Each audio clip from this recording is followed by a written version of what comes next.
Tripping with the Nelsons, yeah. Tripping with the Nelsons, yeah. Creative. Yeah, I couldn't remember how to play the chords. This episode is sponsored by Two Brothers Surf Camp in Nicaragua. Two Brothers Surf Resort. The Gregory brothers, our homies, feeding us their fresh catch of the day every day in Nexpa. Mm-hmm. We're coming to you from Saladita. This whole last little stretch has been in Guerrero, the state of Guerrero, Mexico. Yeah. Every state that we go to, I say, is now my favorite Mexican state, but I think Guerrero is definitely winning. Yeah, we started it off, we left Punta Mita and headed south, and our first stop was La Ticla. And we got to do some real cool camping there. La Ticla is like... Oh, Arroyo Seco. Oh, good call, Arroyo Seco. Yeah, we made Where it. our truck finally got stuck in the sand, kinda. We got to use our sand trap things. Sand skids or sand Whatever it is, tracks. things you put on the tires. We deflated the tires. It was like a 2-minute ordeal, but... Yeah, we did it preemptively. We may not have been stuck, but I figured rather than spinning the wheels, we might as well go ahead and just make sure we were cruising. And yeah, then we camped alone on this beautiful beach called Playa Chica in a tiny little pueblo called Arroyo Seco. Yeah, and Arroyo Seco has Playa Grande and Playa Chica. Yeah, and Playa Grande has like all the houses and the restaurant.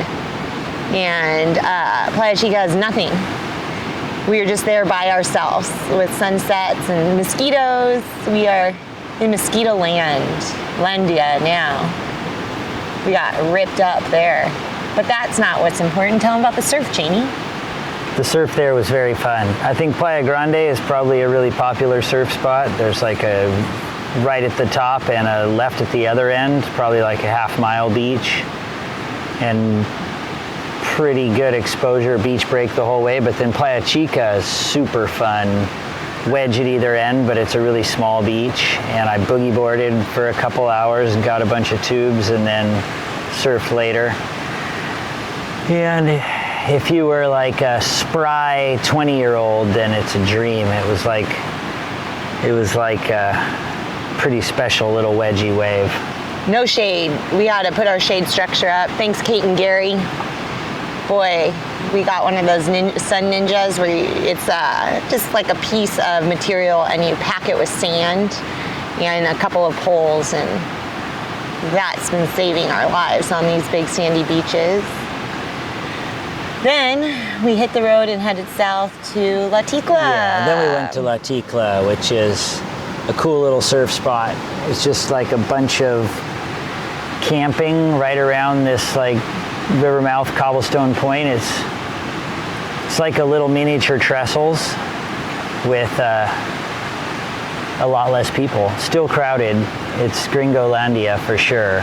La Ticla held a lot of significance for me because I finally let go of the 9-1 and got on the donkey constructed 7.5, the family board, and duck dove, and I actually scored some waves on that thing. I wasn't sure, and it's been a really good transition from the longboard onto a mid-size, and it's been super fun. La Ticla is super airy. So is Nexpa. I don't know if like development is just like not allowed, or if it's being stopped by some. But there's no like big fancy hotels, and the towns have very little to offer as far as like groceries go and stuff. Yeah, they're both very small. The buildings are quaint. They have those thatched roofs or the palm. What are those called? Thatch roofs with the palm fronds, and just super airy vibes. Yeah, real chill. Speaking of Irie, everyone smokes so much weed in those places. Weed is legal in Mexico, at least decriminalized, I guess. It's confusing. I'm not sure what it is for tourists. They were calling it decriminalized. Yeah. And you can't cross state lines with it, so. And you can't buy it at the Useless to store. us. Like, you know, it's not like California where you just can go to the store and buy weed. You have to still score it from somebody or something, but boy, oh boy, La Ticla just was a cloud of smoke. And that's where we met that interesting family. Oh yeah, Dwayne. I can't remember Dwayne's kids' wife's names? name. He has some ripping kids. Really cool. Some more Canadians, but expats. They're like full-time down here. They have a nice apartment that's their main home in Mazatlan, and then they spend a lot of time in La Ticla. And the kids are surfing and ripping, and just really cool, smart, you know, out of the matrix kind of family. Yeah. Totally homeschooled. The kids have never gone to school. Yeah, they were living in Whistler, and the kids were already snowboarding when they became like of regular school age, and had free choice. And they were like, but what? So the lifts only operate from 9 to 5, and schools from 9 to 5? Like, we don't want to do that. And so their parents were like, well, you don't have to, as long as you can keep up. Like, we'll do the schoolwork at home. And I guess, so Gabriel, the boy, when he was 5 years old, finished 5th grade math. Yeah, and they've just been striving ever since. Yeah. He told his daughter, if you could figure out a way to make more money than your teachers, then you don't have to go to school anymore. Because she's like, this is so dumb. Like, it's the same thing. Like, once a week I check in and we talk about the same thing. It reminds me of groups of 10 when I was tutoring little Billy at school. We did groups of 10 for like 2 years straight. Anyway, it's just a reminder that like there's so much more going on out of the box. You know, we kind of look at the system that's set up in the United States as like that's the only way, and then we get out here and there's just so many different ways to be living. One of our favorite couples we met are from Vancouver Island, Gabrielle and Natalia. And Natalia, yeah. And we've been kind of traveling alongside them ever since we first crossed the border into Baja. And they're going all the way to Costa Rica as well. Yeah, and Nexpo is super special because we ran into them there, and then we ran into Marsh and Augie, our new homies, and it was the first time we were really with like kind of like peers doing the same thing as us. We're all driving, chasing swell, going south, you know, headed into Central America. Surfing our brains out. And it was just so great because you sit there and then someone from the group is like, are you out there? Or do you want to go get some ice cream? Which, I mean, I was just like, what's next? You're not surfing, you're eating ice cream with these homies, and it's just like heaven on earth. Nexpo was the best. The surf was unbelievable. La Ticla was a nice little warm-up for it, and then Nexpo was just firing every day, and the people were super groovy. And the surf spot was set up like it could easily handle the crowd. There was unlimited good waves. And the people we were hanging out with were just so much fun. Yeah, and a lot more locals in the water, a lot more Mexicans surfing. And La Ticla was a bunch of little kids, I mean, and adults. Major local crowd there, but they didn't come out until 5 p.m. Yeah, that was kind of interesting. At Nexpo, the locals tend to surf the whole time, right? More, yeah. And then here in Saladita, it's changed from like 70-year-old white men to it's just super hot in their 20s, ripping longboarder girls, just straight, you know, buns out everywhere you look. There's like nalgas, pumpies in your face, ripping as they come by, like hanging 10. It's really fun, and a lot of Mexican chicks out there, which I'm so happy about. Because, you know, no ladies surfing. We're like one, maybe. And then, like, even, you know, where we live, it's just such a white-dominated sport. It's really nice to see people who aren't just the stereotypical surfer out there killing it, ripping, beautiful, just gorgeous surfing out there here at Saladita. It's actually, I hadn't really thought about it until right now, and this will sound a little rude, but even though the surf is really crowded here, this is the first spot that's not packed with Canadian surfers. And it's kind of nice that it's actual locals. Even if a lot of them are gringas, they live here. It's kind of cool. Yeah, that's interesting. It's a real local scene. Yeah. All day. Yeah, and it seems like the more south we go, the younger the expats become. Mm-hmm. Like up there in Lo de Marcos, it was still the 65 to 80-year-old crowd, which we loved. But I think they like that weather and, you know, less mosquitoes. Yeah. Yeah, so then we left Nexpa really, really feeling good. Yeah, our homies are out just spear fishing. Jamie got his spear out and showed it to the professional spear fishers. They went on big missions. Nexpa is the only place where I've surfed where the waves would be pumping and then they would just see the birds diving into the water, and like half the surfers would like run out and go grab their fishing poles or whatever, or their spears, and be like, I'm done surfing, let's go fishing. They were so pumped on fishing. Yeah, also there, you know, there's a bunch of full-timers and seasonal long-term people staying, and it's a full camping scene. Excuse me. It's not nearly as, you know, there's no RVs, although Matt lived in a big old school bus. Yeah. But it's it's a more hippie-ish gypsy scene than Lo de Marcos and places like that. But 3 nights out of the 4 nights we were there, we had like big group dinners, eating fresh caught fish and potluck style, you know, everybody bringing something, including tables and chairs to all get together. And it was a really super cool community. Yeah, and you guys, Mexico. I want to go back there Mexico right now. right now is in like an epocha of just being like super chill for tourism. We're not really sure, you know, we could talk privately. There's certain things we're not allowed to talk about on air, but definitely the system that they've worked out with alternative government and the actual government is really benefiting tourism right now. I think they just figured like the more of us who come, the more money everyone makes, and and also the kind of idea of keeping the beaches clean.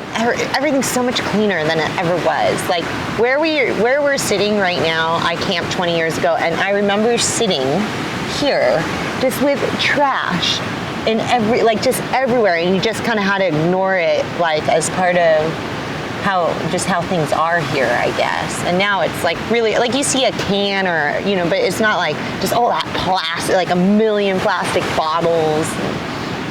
It's really beautiful. Yeah, and there's a lot of signs in every little beach town that are like, help us protect the beaches. And also I think, you know, for the locals, there's a lot of signage that's like, no tire basura and, you know, keep Mexico clean and stuff. And I can't remember where I was going from there. It is a lot better. It's nice. But speaking of Amy sitting right here 20 years ago, also we're staying in the same house that we stayed in 8 years ago when we were here together, La Casa Verde. There was like that whole surf movie that I made of us surfing here. We're staying in the same house. Yeah, we're sitting in front of it, looking at it right now. That worked out kind of funny because this used to be a place you could camp in a lot of places, but Saladita has just blown up. Like, there's no open real estate. There's a little bit of places you still can camp, though, we saw. It's just not so obvious when you arrive where those places are. And it's paying. Yeah, everything's paid camping. Basically, almost everywhere we've gone, we're just kind of choosing to support the locals, right? Like, because we can, and it makes it more safe, and they look out for your stuff, and also we're coming to their land. We gotta like help them out, you know. Yeah, if they need $6.25 to camp, to set us up somewhere, or like, you know, offer us some shade, and usually there's a toilet and some fresh water to shower with involved in that, $6 too. Nexpa we paid $12.50 a night. Yeah. That was brutal. We've been asked a few questions. One is, and this is kind of on the fly, maybe we should have made a list. What are the things we are finding most crucial that we have brought? Or what will we recommend to people to bring? Can you think of any? All 5 surfboards. Don't leave any surfboards at home. You're going to want them all. Yeah. I bought last minute because Krista said, get a fan or something. And I bought, like, what's happened with these rechargeable fans over the years is amazing. And I had this just little rechargeable fan that lasts 8 hours, and that has just saved our lives.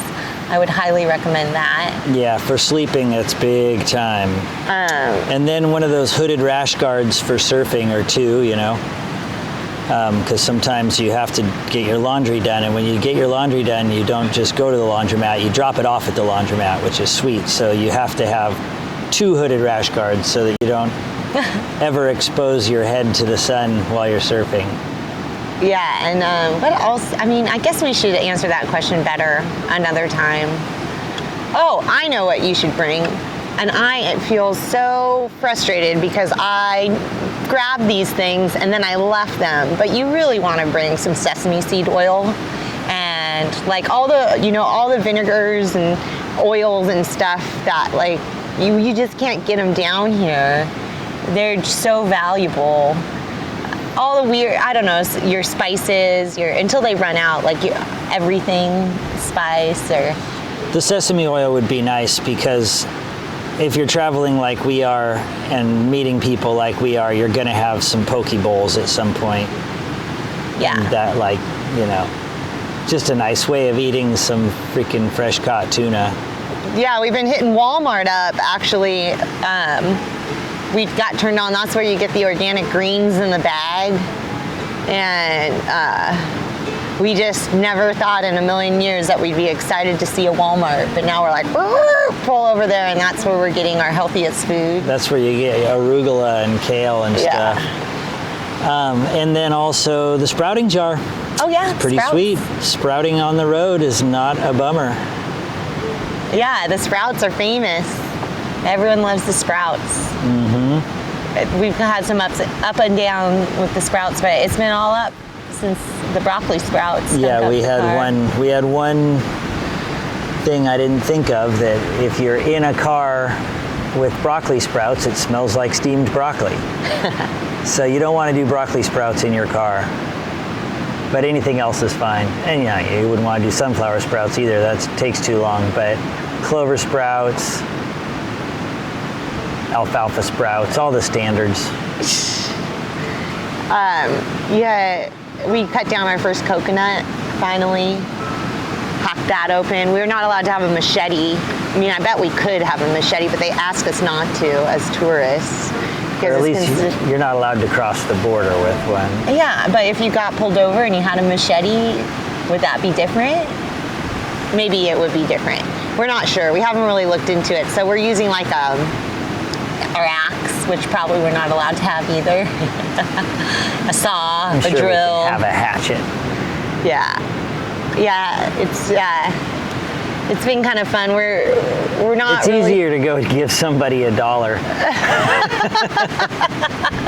Yeah, just watch them magically. There's a guy right over there with some coconuts, and they're like the right amount of ripe. I got my first beach massage finally. We splurged for me because Jamie gets to drink beer, so we figured his beer budget entitles me to a massage every now and then.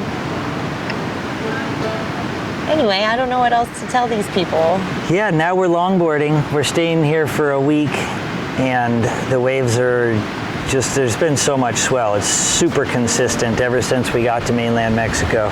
Well, ever since we left Lo de Marcos. We've had 2 solid weeks of really good January south swell, so we're scoring. And the whole next week's pumping too, and we don't know what to do. Yeah, tell us what to do. Send us your recommendations. We have to leave here. If you're familiar with this area. I kind of want to just go back to Nexpa but also we have to keep going south. I'd like to keep going south, but I mean, we went all the way up to Oregon to get to Mexico, so maybe. Yeah, and then we went from Dana Point to Arroyo Grande to get to Mexico too. Yeah. So who knows? One last question we were asked is from Jenna. What she asked us about? What are some? Is it easier or harder than we expected it to be to find camping? Yeah. Overlander, we're all using it. Like, that's how everyone's finding everything down here. That is such a killer app. Free. Yeah, whether you're paying or not. Like, I thought of iOverlander as a source for overlanders, like people who are trying not to spend any money, but people are posting everything on there, like, every campsite. RV parks, regular campgrounds, free camping. Restaurant parking lot parking, like anything you can do. And then Alex and Marshall turned us on to Pocket Earth, which is a offline GPS map. So when you're online, you kind of download the areas where you're going to be heading, and so then when you're driving, if you're in and out of the internet, it's an offline map, so you could follow that map, because sometimes Google Maps or Apple Maps malfunction. We try to get the blue line going, but we messed that up too.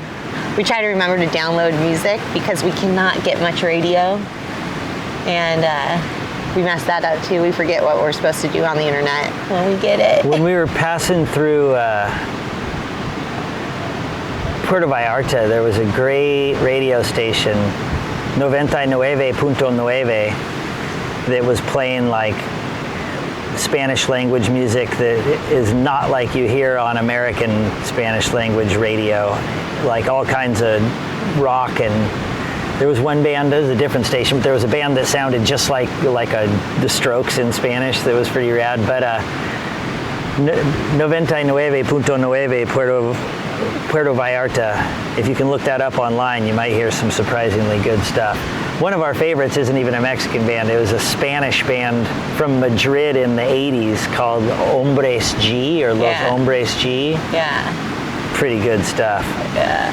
I'll be listening to that. We also got the most killer, just little side street carnitas tacos in Puerto Vallarta. We've been kind of trying to figure out how to refill our propane. And I think we have a lead, Global Gas. But we went to another gas place, and they said that like the fixture we have, or whatever that's called, their nozzle wouldn't fit into our canister. Yeah, so that's kind of been the thing. Anyway, so we've been on this wild goose chase, and it always leads us to tacos. Yeah, that caused us to, spend a couple hours in Puerto Vallarta instead of just blowing through, and we had some bomb tacos from some really cool ladies. And we're in the land too now, where you just are getting your tortillas at the tortilleria. Baja didn't have it. I mean, they did have tortillerias. We just weren't hitting them up as much or something. I guess so, yeah. But we're finally privy to that. You just go and they give you like a kilo of fresh, hot tortillas. So usually bomb. harina though, huh? I think it's a mix. A mix. It's not straight corn. Yeah. It's so good though. Yeah. Man. Amazing. And then also, when we're going from one camp site to another, which seems like we've been tending to camp places 3 or 4 nights, 2, 3, 4 nights. But when we're driving to a new one, there's these roadside roasted chicken places. So you just instead of cooking dinner the first night when you're setting up camp and everything, just like the last town you pass through before you get there, you just pull over to place with the barbecue or the rotisserie going and buy a chicken dinner. So you get a whole roasted chicken and some rice and salad and sauces. And tortillas. It's so bomb. For like not even $20, right? Like 200, 180 The last one we got was 2 whole chickens plus rice and salad, and it was like $14 or something. Yeah, it was 180 pesos. 180. So now, that's less than $12. Right now, I don't know. It keeps changing. It keeps going down and up and down. But we're kind of guessing it's like 16 pesos to the dollar. We don't know. Like here, they're saying it's $14.50 to the dollar. If you were to give someone $1, they'd give you $14.50 or. I don't know. We haven't been living that life. We have plenty of pesos. Yeah, we have plenty of pesos because we go to the ATM. Anyway, I think we're just talking their heads off now. Yeah, now we're just chatting. We're doing well. Oh, we are going for chili rellenos. Maybe some of you know that last time we were here, we had the best chili rellenos of our lives, and we have reservations. At Illionette's. At Illionette's. Don't miss chili Illionette's rellenos tonight. in Saladita. It used to be on Friday nights. Now it's on Sunday nights. Yeah, and I was going to say one more thing, but I guess we lost it, so it's just out. Yep, we out, y'all. Hasta luego. Tripping with the Nelsons. Yeah!